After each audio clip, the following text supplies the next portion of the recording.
저는 본문 말씀을 가지고 대언자 예수님이 계십니다 라는 제목으로 말씀의 은혜를 나누고자 합니다.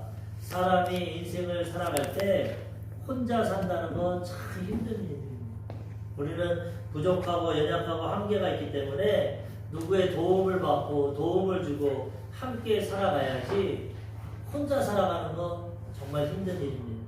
그래서 성경에도 보면 가장 어렵고 힘들고 가난하고 소외된 자를 도와야 되는데 그 중에 구약 성경에서 도와야 될 자는 과부와 고아입니다. 남성 중심 시대이기 때문에 남편이 없으면 먹고 못 삽니다. 구약 시대. 그래서 남편 없는 혼자 살아가는 과부를 위해서 하나님이 먹을 것을 주고 베풀라고. 그 다음 고아. 어찌된 영문인지 태어나고 보니까 부모님이 없어. 고아로 살아가는 게 얼마나 힘들고 어렵습니까? 그래서 하나님은 항상 성경에 고아와 과부를 돌봐라.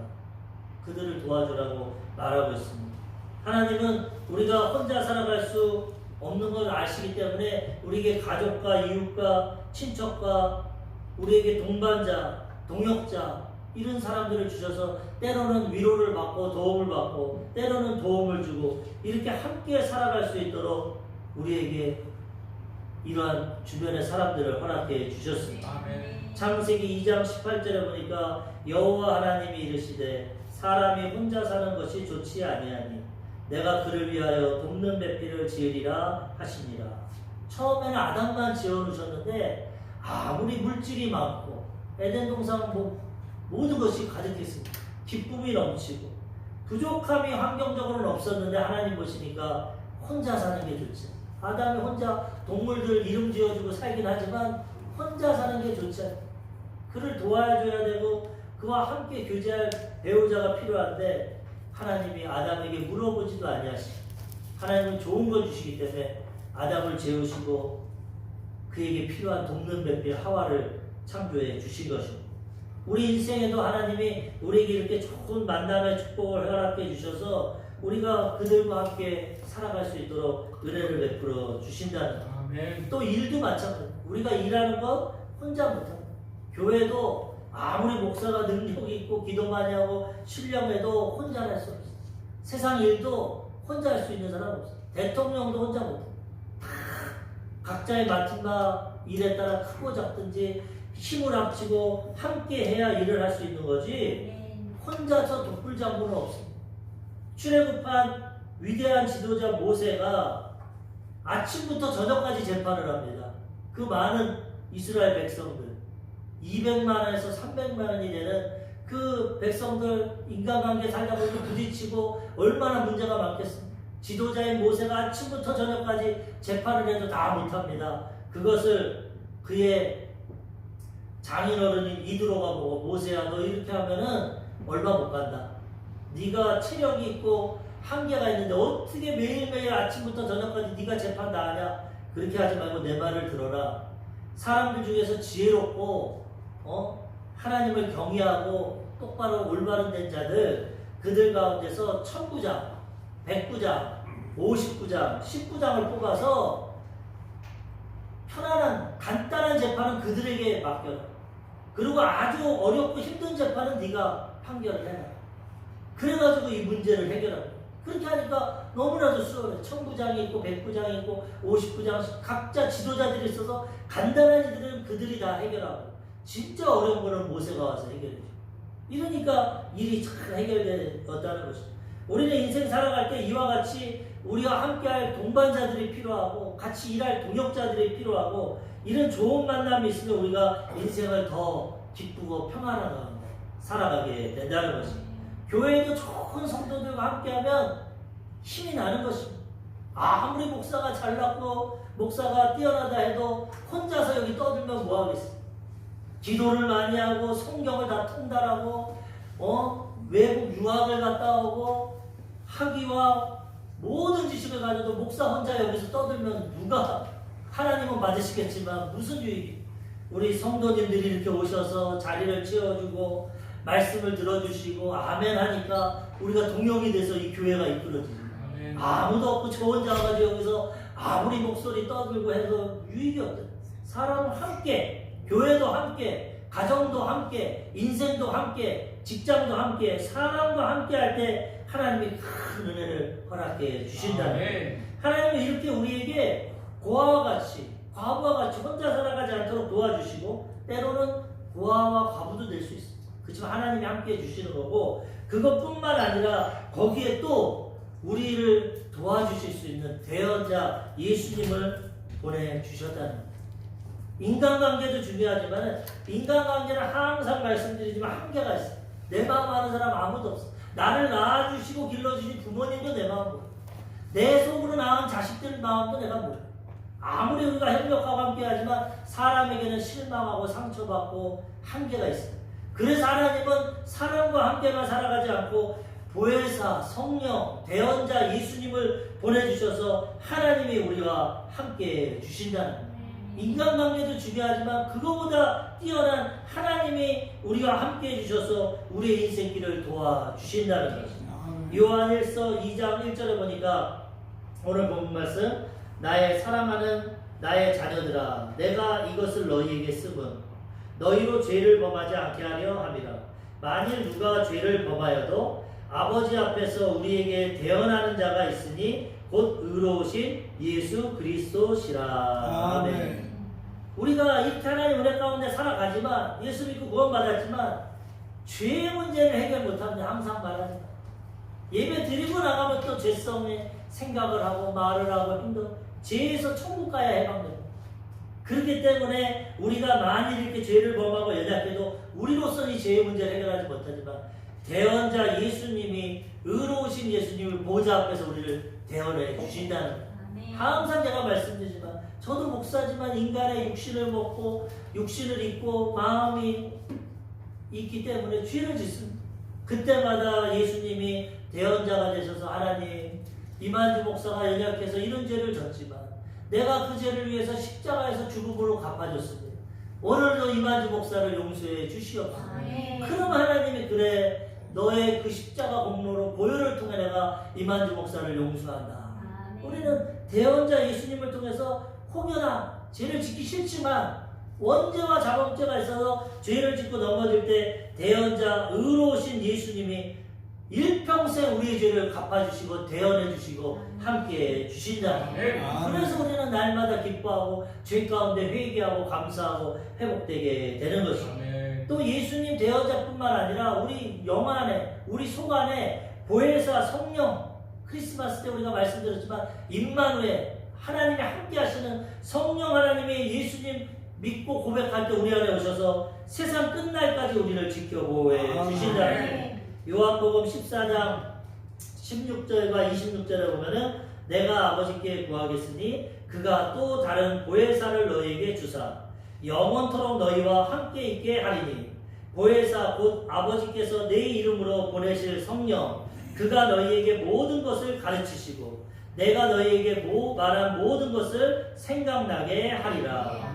첫 번째 보혜사는 예수님, 육신으로 오셔서 3년 반 동안 이스라엘 땅에서 제자들과 많은 백성들을 치료해 주시고 용서해 주시고 도와주셨고, 그 다음에 예수님 십자가 사역하면서 내가 가면 걱정하지 마, 나보다 더 좋은 보혜사 성령을 보내주시고, 나는 육신으로 와서 시간과 공간의 제한을 받지만 이제 나와 똑같은 보혜사 성령이 오시면 시간과 공간을 초월해서 너희를 지켜주실 거야. 세상 끝날까지 너와 함께 해주실 거야. 그리고 내가 전한 말씀을 깨닫게 해주고 내 말씀을 기억나게 해주고 하나님의 뜻을 가르쳐 줄 거야. 그와 같지 않아 걱정하지 말고 살아가라고 예수님 말씀해 주신 것입니다. 그래서 우리는 인생도 하나님이 허락하신 가족과 동역자, 동반자와 함께 살아가지만 우리의 대언자 되시는 예수님과 보혜사 성령님이 세상 끝날까지 우리를 지켜주시고 인도해 주신다는 이 보혜사라는 뜻은 여러 가지 뜻이 있습니다. 위로자, 도와주는 자, 이 헬라어로 보면 파라클레토스, 곁에서 부르심을 받은 자, 도와주려고 부르심을 받는. 우리가 재판을 나갈 때 변호사 없이는 재판 못합니다. 우리가 법적인 지식도 없고 경험도 없기 때문에 우리가 어떤 죄에 대해서 만약에 모함을 받았거나 어떤 어려움이 있으면 반드시 변호사가 있어요. 나라에서 국선 변호사라도 있어야 재판에 유익합니다. 이와 같이 우리가 인생 살아갈 때 악한 마귀는 우리를 도적질하고 죽이고 멸망시키려고 죄를 가지고 인간관계를 가지고 가난을 가지고 질병을 가지고 죽음을 가지고 다가오지만 이 보혜사 성령이 함께 하시면 우리에게 믿음도 주시고 우리에게 소망도 주시고 죄에서 자유케 해주시고 우리에게 지혜도 주시고 말씀의 능력을 주셔서 이 영적인 재판에서 승리하며 살아가게 주신다는 거예요. 우리의 힘으로는 악한 마귀 사단을 이길 수 없지만 보혜사 성령께서 함께 해주셔서 우리를 변호해 주시고 보호해 주시고 인도해 주셔서 우리는 하나님의 도우신 가운데 날마다 넉넉히 이기며 승리하며 살아가게 되는 것입니다. 이 대언자 예수님이 그럼 첫 번째로 무엇을 해주셨습니까? 화목제물이 되어 주셨습니다. 화목제물. 구약에는 죄지은 인생이 하나님 앞에 나가면 죽습니다.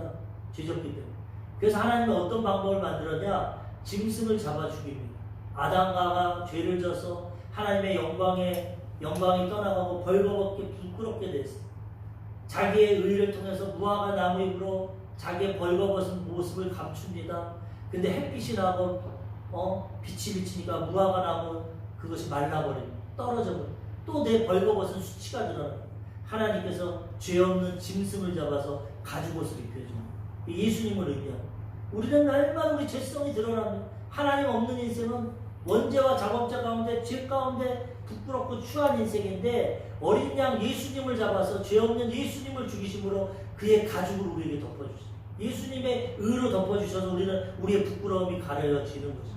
그것을 하나님이 허락해 주셨기 때문에 그것을 완성하기 위해 어린 양 예수님이 오셔서 화목제물이 되어 주셨다는 거예요.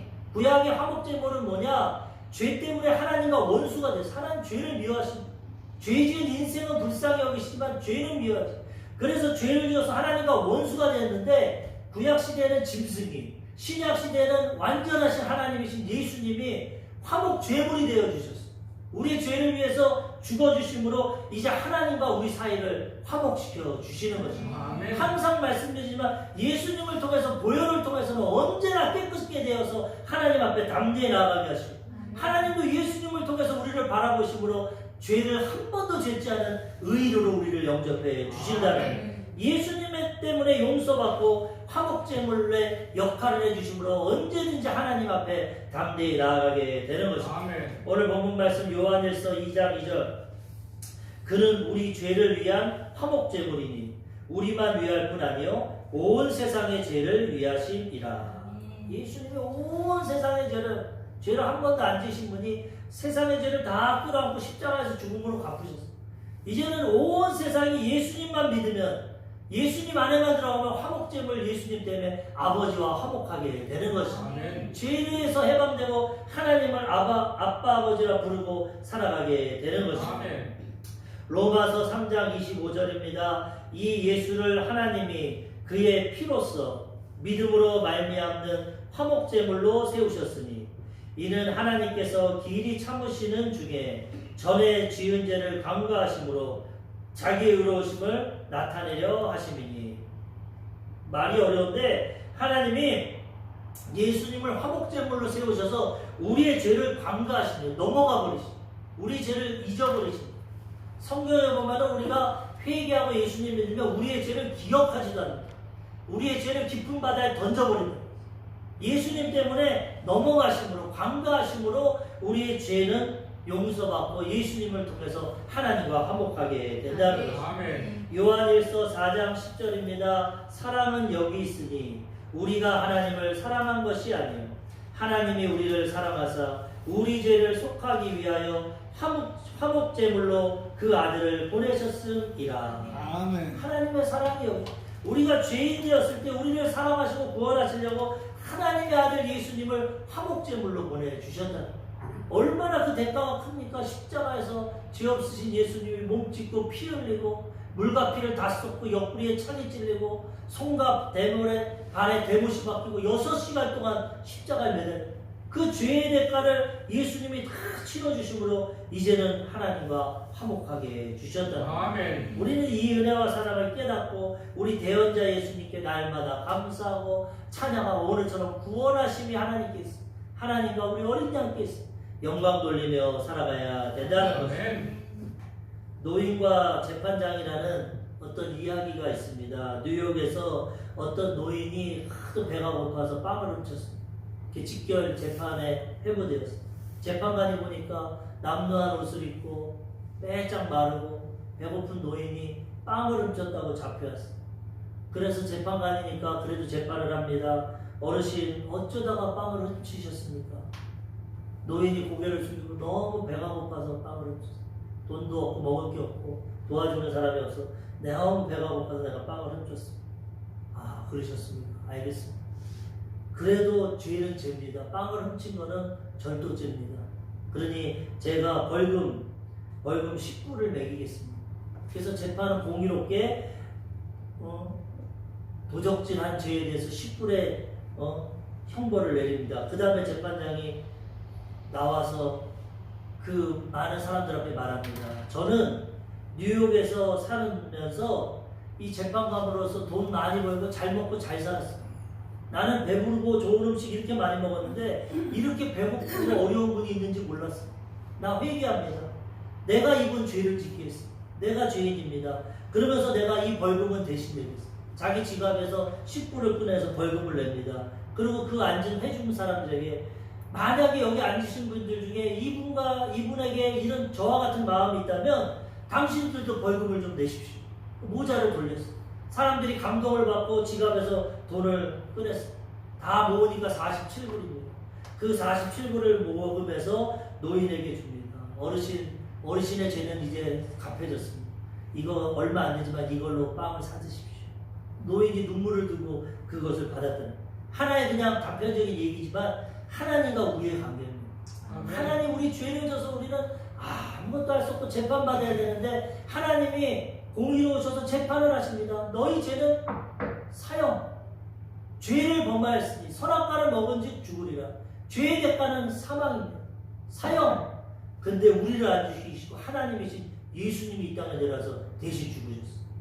그리고 얘기합니다. 너희 죄는 다 사해졌다. 예수님이 한목제물이 돼서 우리는 예수님 안에서 용서받고 구원받게 되는 것입니다. 아멘. 이 노인처럼 우리는 이 은혜를 깨닫고 감사하며 살아가야 되는 것입니다. 아멘. 두 번째로 하나님이 예수님이 우리에게 어떤 일을 해주십니까? 대언자가 되어주시고 한목제물이 되어주셨기 때문에 이제는 그 은혜에 감사해서 우리가 하나님의 계명을 지키며 살아가야 되는 거죠. 사람은 관계입니다. 관계. 하나님께 받기만 할 수가 없어요. 그 은혜를 주셨는데 그 은혜를 모르고 이제 또 죄를 짓고 예전처럼 살아간다? 그 사람은 배은망덕한 사람이에요. 넘어지고 쓰러지지만 이제는 너무 은혜에 감사해서 조금이라도 이 노인이 만약에 이렇게 되면 내가 빵 훔쳐도 죄 없구나. 빵 훔치니까 나에게 돈 주는구나. 그럼 막 빵 훔치고 다니면 그게 되겠습니까? 양심에 맞지. 우리가 용서받았으면 이제는 용서해 주는구나. 예수님이 대신 죽었으니까 난 죄 지려도 그거는 안 되는 거예요.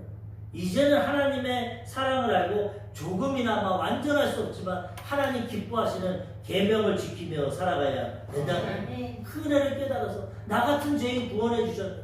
이제 아버지가 원하시는 이 십계명 하나님의 뜻을 지키며 살아가야 된다는 것입니다. 오늘 본문 말씀 요한일서 2장 3절에서 4절 우리가 그의 계명을 지키면 이로써 우리가 그를 아는 줄로 알 것이요 그를 아노라 하고 그의 계명을 지키지 아니하는 자는 거짓말하는 자요 진리가 그 속에 있지 아니하네. 이렇게 하나님을 알고 구원받고 은혜를 받았으면 이제는 어떻게 됩니까? 그의 계명을 지키며 살아. 하나님 말씀. 내 자녀들아 내 백성들아 이렇게 살아나오. 나 외에는 다른 신을 두지 말라. 우상을 만들지 말고 절하지 말라. 내 이름을 망령되이 부르지 말라. 안식일 주일을 거룩히 지켜라. 내 부모를 공경해라. 살인하지 말라. 간음하지 말라. 도둑질하지 말라. 내 이웃을 거짓 증거하지 말라. 내 이웃의 것을 탐하지 말라. 이렇게 살아줄래? 하나님 말씀해 주세요. 하나님을 사랑하고 이웃을 사랑해 줄래? 하나님의 은혜를 받고 하나님을 안다 그러면 이제는 우리가 이 계명을 지키며 살아가야 되는 것입니다. 하나님을 알고 예수 믿고 구원받았다고 하면서 이 계명을 지키지 아니하는 자는 거짓말하는 자요 진리가 그 속에 없다고 했어요. 예수 믿는다고 하면서 하나님 섬기지도 않고 예수 믿는다고 하면서 이웃 돌보지도 않고 그저 자기중심적으로 자기 자랑만 하고 살아가는 자는 구원받은 사람, 믿음 있는 사람이 거짓말하는 사람, 진리가 없다고. 그렇지만 때로는 넘어지고 쓰러져도 이 하나님의 은혜와 사랑, 십자가의 사랑을 깨달을 때 주님이 나의 대언자가 되어주시고 나의 화목제물이 되어주시는데 이제는 나도 그분 기뻐하시는 대로 살아야지. 내가 조금 더 하나님 사랑해야지. 이웃 사랑해야지. 이렇게 살아갈 때 하나님이 우리에게 더 큰 은혜를 주시는 것입니다. 요한복음 14장 21절 나의 계명을 지키는 자라야 나를 사랑하는 자니 나를 사랑하는 자는 내 아버지께 사랑을 받을 것이요 나도 그를 사랑하여 그에게 나를 나타내리라.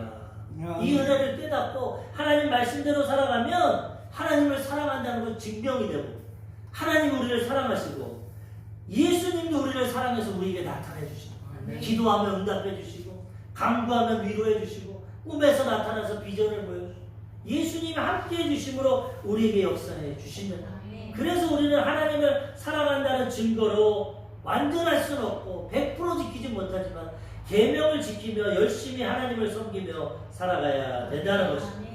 요한복음 15장 10절 내가 아버지의 계명을 지켜 그의 사랑 안에 거하는 것 같이 너희도 내 계명을 지키며 내 사랑 안에 거하리라. 아멘. 우리가 이 은혜를 깨닫고 계명을 지키면 하나님 품 안에 사랑 안에 살아가게 된다는 것입니다. 계명은 어떤 법이 아닙니다. 우리가 착각해서 율법이라고 하지만 계명은 하나님이 법을 만들어서 우리를 심판하는 게 세상의 모든 법은 물론 질서를 위해서 여러 사람과 함께 살아가기 위해서 규범을 만들었지만은 그거는 어떤 법적인 제도지만 이 계명은 하나님의 사랑입니다. 하나님의 안전 울타리입니다. 우리가 관광지나 어디 놀러 가면은 좋은 전망이나 좋은 환경이 있지만 울타리가 있어요. 여기 넘어가지 마세요. 여기서 넘어가서 사진 촬영하지 마세요. 왜? 위험합니다. 절경이 좋지만 절벽이기 때문에 넘어가지 말라는. 바다가 거기 좋지만 거기 들어가면 빠지기 때문에 넘어가지 마세요. 울타리를 쳐놨어요. 계명이 이겁니다. 하나님이 너희가 이 땅에서 살아가는데 이 울타리를 지나가지 마. 울타리를 지나가면 마귀가 공격해. 죄에 넘어져. 너희 인생이 괴롭고 힘들어져. 대가를 치르게 돼. 고통이 와. 그러니까 이 울타리 안에 있어. 그럼 내가 사람으로 지켜줄게. 이게 계명입니다. 하나님이 뭐 억지로 우리 심판하시려고 율법적으로 이렇게 지켜 안 하면 내가 너희를 지옥불로 보낼 거야. 그런 게 아닙니다. 하나님이 너희가 인생 살아가는데 아담과 하와를 통해서 죄짓고 타락했기 때문에 그 울타리를 계속 넘어가면 그 죄의 대가를 치러. 그러니까 요 안에서 살아. 하나님 사랑하고 이웃 사랑하고 이 계명을 지켜. 그러면 하나님이 지켜줄게. 아멘. 거기 넘어가면 내가 못 지켜. 죄 짓는 건 내가 못해. 의도적으로. 하지만 울타리 안에 있으면 하나님이 지켜주시고 보호해 주신다. 그래서 우리가 하나님의 은혜를 깨달아서 거기에 조금이나마 보답하는 마음으로 계명을 지키지만 그 계명을 지키는 게 우리에게 더 유익하고 우리에게 보호막이 되고 하나님의 사랑 안에 거하게 된다는 것입니다. 마지막 세 번째로 하나님의 사랑을 실천해요. 하나님이 이렇게 큰 은혜를 주시고 대언자가 되어 주셨는데 우리는 계명을 지키는 거를 뛰어넘어서 이제는 사랑을 실천해요. 아까도 계명 제가 쭉 말씀드렸지만은 이 계명은 뭐냐? 사랑입니다. 구약에는 이 십계명 지켜 그랬지만은 신약 시대에 서기관들, 이 성경 연구학자들, 바리새인들이 물어볼 때 예수님이 뭐라고 했습니까? 하나님의 계명은 첫 번째 마음과 목숨과 뜻과 정성을 다해 주 너희 하나님을 사랑하고 두 번째는 이와 같으니 내 이웃을 내 몸같이 사랑해. 복잡하게 우상 만들지 말고 절하지 말고 망령되이 일을 일컫지 말고 안식 그게 아니다. 그걸 형식적으로 지켜서 의미 없다. 하나님을 사랑해요. 하나님을 먼저 사랑하고 그 다음에 그 사랑 가지고 네 이웃을 내 몸같이 사랑해. 네 이웃 중에는 널 낳아준 부모님 제일 사랑하고 그 다음에 주변 사람들 사랑하고 그들에게 해를 가하지 말고 이 사랑을 실천할 때 이 계명이 완성이 되는 것이죠. 구약의 바리새인들, 종교 지도자들 율법 다 지켰습니다. 바리새인들 얼마나 철저히 지키는지 일주일에 2번 금식합니다. 우리 한 끼만 안 먹어서 배고픈데 매 일주일에 2번씩 이틀을 금식합니다. 바리새인. 그 다음에 하나님 율법 지키라고 11절 어떻게 되냐? 채소까지도 다 세가지고 11절이에요. 율법 지키려고. 자기 법에 완전하려고 채소까지도 재서 11조를 내고 그 다음에 하루에 3번씩 기도합니다. 어디서든지 나팔을 불고 기도하고 또 구제합니다. 가난한 사람 도와줍니다. 형식적으로는 율법 다 지키는 것 같지만 예수님은 인정합니다. 이 획칠한 무덤들아, 겉과 속이 다른 이 외식하는 자들아, 겉으로는 율법 지키고 나는 종교 지도자야, 나는 목사야, 장로야, 나는 바리새인이야 자랑했지만 이 속에는 죄악과 교만과 악이 가득했어요. 하나님께 인정 못 받습니다. 그렇지만 율법은 조금 못 지켜도 하나님의 사랑을 실천할 때 하나님이 인정해 주신다는 거예요. 사랑 실천하는 게 율법을 지키는 겁니다. 그래서 하나님이 예수님이 서기관과 바리새인이 물어볼 때 1계명 이거야, 2계명 그 얘기 아니에요. 하나님 사랑하고 이웃 사랑하면 온 율법을 지키는 거야. 사랑 실천해. 그렇게 말해요. 우리도 종교생활하고 신앙생활 한다고 하지만 율법 교회만 왔다 갔다 하고 헌금하고 뭐 말씀만 읽고 기도한다고 되는 게 아닙니다. 사랑을 실천해야 됩니다. 조금이라도. 사랑 실천할 때 하나님이 인정하시고 기뻐하시고 하나님이 은혜 베풀어 주신다. 아멘. 오늘 본 말씀 요한일서 2장 5절 누구든지 그의 말씀을 지키는 자는 하나님의 사랑이 참으로 그 속에서 온전하게 되었나니 이로써 우리가 그의 안에 있는 줄을 아노라. 말씀을 지키는데 어떻게 지켜야 되냐? 하나님의 사랑으로 지켜서 하나님의 사랑이 온전하게 된다. 하나님의 사랑을 실천할 때 우리가 하나님 안에 있고 하나님은 사랑이시라고 하는데 저 사람 예수 믿는 사람 맞구나. 정말 하나님 사랑하는구나. 하나님 사랑 실천하는구나. 하나님 앞에 사람 앞에 인정받게 된다는 것입니다. 요한일서 2장 6절에도 그의 안에 산다고 하는 자는 그가 행하시는 대로 자기도 행할지니라. 예수 믿고 구원받았어. 하나님 안에 살아가면 하나님이 죽기까지 사랑 실천한 것 같이 우리도 사랑을 행하며 살아가야 된다는 거예요. 사랑을 행하려면 어떻게 됩니까? 희생해야 됩니다. 용서해야 됩니다. 내가 손해봐야 돼. 예수님 희생하셨습니다. 목숨을 죽기까지 손해봤습니다. 섬기셨습니다. 말로만 사랑 못합니다. 옷 하나도 벗어줘야 됩니다. 내 밥이라도 반 그릇 나눠줘야 됩니다. 사랑을 실천하려면 희생이 따르고 헌신이 따르고 내가 손해봐야 됩니다. 예수 믿는 기독교인들이 이렇게 살아가면 전도 안 해도 됩니다. 사랑을 받은 사람들이 예수 믿을 겁니다. 그런데 예수 믿고 교회는 열심히 다니는데 복받기 원해서 날마다 기도하는데 사랑을 실천 안 합니다. 이웃에게 거 뺏기를 원하고 나만 성공하기 원하고 나만 잘되고 내 자식만 출세하고 나만 누리고 갑질하고 이러면은 하나님 인정 못 받습니다. 부족하고 연약해도 조그만 거라도 사랑 실천하면 하나님이 기뻐 받아 주신다는 거예요. 요한복음 14장 34절 새 계명을 주노니 구약은 율법 10계명이지만 신약의 새 계명이 뭡니까? 새 계명을 너희에게 주노니 서로 사랑하라. 내가 너희를 사랑한 것 같이 너희도 서로 사랑하라. 요한복음 15장 12절 내 계명은 곧 내가 너희를 사랑한 것 같이 너희도 서로 사랑하라 하는 이것이니라. 계명이 뭡니까? 사랑하는 것. 사랑을 실천하는 요한일서 3장 23절 그의 계명은 이것이니 곧 그 아들 예수 그리스도의 이름을 믿고 그가 우리에게 주신 계명대로 서로 사랑할 것이니라. 아멘. 올 한해 2023년도를 지나면서 우리 점검해봐야 돼요. 내가 내 부모님 얼마나 사랑했나? 내 아내 남편, 내 자녀 얼마나 사랑했나? 내 직장 동료, 내 이웃 친구, 내 주변 사람들 얼마나 사랑했나? 이걸로 하나님이 평가하십니다. 종교생활, 율법적인 생활, 예배하고 기도하고 이것도 해야죠. 하나님 사랑. 여기로만 멈춰있지 말고 정말 내 주변에 가난하고 소외되고 아까 과부, 고아처럼 병들고 힘든 사람 돌보고 사랑했나? 돌보고 실천하며 살아가야 되는 것입니다. 이번 주 목요일 날도 저희 아버님이 허리가 아프셔가지고 또 성모병원에 갔는데 이제 뒤에 사람이 많고 대기를 하고 있는데 갑자기 전화가 왔어요. 전화를 딱 받으니까 어떤 여자분이 아유 선생님 제가 주차를 하다가 선생님 차를 긁었습니다. 이거 어떻게 해야 될까요? 그럼 제가 한번 가보겠습니다. 그리고 하니까 제가 접수 좀 하고 오겠습니다. 조금 한 5분 있다 나와주세요. 예 알겠습니다. 편안히 접수하고 오세요. 그래서 나가보니까 범퍼를 하얀 제 차는 검은색 차인데 하얀색으로 싹 긁어놨더라고요. 근데 뭐 보니까 제 차는 오래된 차고 별로 뭐 큰 상처가 아니니까 이거를 그냥 탕감해 줘야 되는데 항상 마음속에 생각하는 것이 일반적으로 아무것도 해주지 못하면서 복음을 못 전하니까 조금이라도 내가 양보하면서 복음을 전해야겠다. 기다리니까 아주머니가 미안하게 오시더라고요. 이거 어떻게 배상을 해드려야 돼요? 얼마를 드려야 돼요? 교회 다니세요? 약간 주춤하던 거 다녀요. 그래요. 그럼 예수님 잘 믿으세요. 이거 아무것도 아니니까 제가 그냥 색칠하면 되니까 예수님 잘, 아유 그래도 배상을 해드려야죠. 아니요, 예수님 잘 믿으시면 아유 고맙습니다 가더라고요. 아무것도 아니지만 저는 왜 이렇게 했냐, 하나님 앞에 전수 달라고.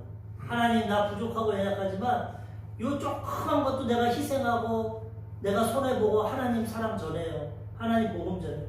저 지금까지 하나님이 아시지만 접촉사고를 하면 거의 이렇게 합니다. 웬만한 큰 사고는 보험 처리하지만 웬만하게 접촉사고를 하고 기스나고 여러 번 있지만 이때마다 복음 전합니다. 그냥 가세요. 그 대신 예수님 믿으세요. 아 예수님 믿어. 그럼 신앙생활 잘하세요. 그러면 그분이 예수 믿는 사람이 아 예수 믿는 건 저렇게 해야겠구나. 만약에 안 믿는 사람이면 야 예수 믿는 사람 틀리구나. 저렇게 자기 차 긁었는데도 봐주는구나. 아 진짜 예수 믿는 사람 사랑 실천한다. 조그만 거지만 그러면 하나님 앞에 인정받고 칭찬받게 되는 것이죠. 사람은 심은 대로 걷습니다. 제가 그렇게 하니까 저도 약간 남의 거 긁고 접촉사고를 하면 그 사람도 아니 선생님 그냥 가세요. 아무것도 아닌데 제가 그렇게 심으니까 하나님이 그렇게 허락해 주시더라고요. 제가 아파트 주차할 때도 이 문콕 있지 않습니까? 저 성격이 그래서 최대한 벽에다 묻힙니다. 남의 차 안 찍고 나도 안 찍고. 다른 차도 그렇게 되더라고요. 물론 찍히는 차도 있죠. 인생은 하나님이 보고 계시기 때문에 하나님 앞에 사랑 실천하고 진실히 행하면 심은 대로 지금 당장은 손해봐도 나중에 다 거두게 된다. 그래서 올 한 해를 돌아보면서 우리는 하나님의 사랑을 실천했나 점검해봐야 되는 것입니다. 하나님은 이러한 사랑을 우리에게 주시고 예수님 대언자까지 주셨는데 우리가 이 은혜 받았는데 조금이나마 보답하며 이웃 사랑하며 실천하며 살아가야 되는 것입니다. 오늘 2부 예배 여의도 순복음교회 이영호 목사님 말씀드리니까 아주 좋은 예화를 주시더라고요. 미국의 척핀이라고 세계 23위 부자입니다. 세계 23위 부자. 이분이 뭘로 부자가 됐냐면 공항마다 가면 전국 전 세계 공항마다 가면 DFS라는 면세점이 있어요. 그거를 1960년도에 만든 분이에요. 가난하게 태어나서 어렵게 살았는데 하나님의 은혜로 대학 공부까지 하고 군에 갔다 와서 군에서 주는 장학금을 가지고 코넬 대학을 나오고 대학 공부까지 하고 열심히 성실히 일해가지고 이 면세점을 만들고 억만장자가 됐어. 억만장. 근데 그분이 처음에는 아주 구두쇠로 여겨졌어. 기업가들끼리 만나면 항상 밥 먹고 매일 먼저 도망갑니다. 밥값 안 내고. 사람들이 손가락 저 구두쇠 그렇게 돈이 많으면서 밥값도 안 낸다. 비행기도 이코노미만 타고 다닙니다. 나중에 그분의 삶에 보니까 임대 아파트, 뉴욕에서 아파트 2개, 방 2칸짜리 임대 아파트. 그런데 한 번은 세무조사가 들어왔는데 보니까 수십억이 뒤로 빼돌렸어. 어디 컨설팅 회사로 들어서 돈이 입금됐어. 그래 사람들이 이 구두쇠 잘 됐다. 너 이제 골탕 좀 먹어라는데 그걸 조사하니까 기부를 했습니다. 기부. 15년 동안 5조 2천억을 기부했어. 5조 2천억. 대학, 가난한 사람 기부가 안 하는 데가 없어. 그렇게 5조 2천억을 기부하고 그 이후로도 일평생 기부를 해서 올해 돌아가셨는데 올해 돌아가시기 전에 그분이 살아있을 때 기부하는 것이 정말 행복하다. 10조 이상을 다 기부해서 자식들 조금 재산 주고 세계에서 가장 부자였던 빌 게이츠, 워렌 버핏이 이 척핀이는 우리의 영웅이다. 우리 모두예요. 그 사람들도 기부 많이 하는데 이 사람은 전 재산을 다 기부했어요. 10조 이상을. 그러면서 내가 하나님께 받은 것이고 나는 하나님께 나눠드린다. 하나님의 사랑을 전한다. 얼마나 큰 사랑이야.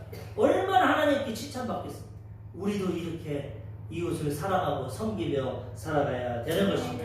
올 한 해는 다 지나갔습니다. 한 해를 점검하시고 내년 새해가 시작되는데 우리 하나님이 이렇게 우리를 돌보시고 사랑해 주시고 인도하시니까 우리도 가는 곳곳마다 주님 사랑 실천해서 하나님의 은혜에 보답하고 하나님 기뻐하시는 삶을 살아가는 사랑받는 하나님의 백성들 되시기를 주님의 이름으로 축원합니다. 아멘.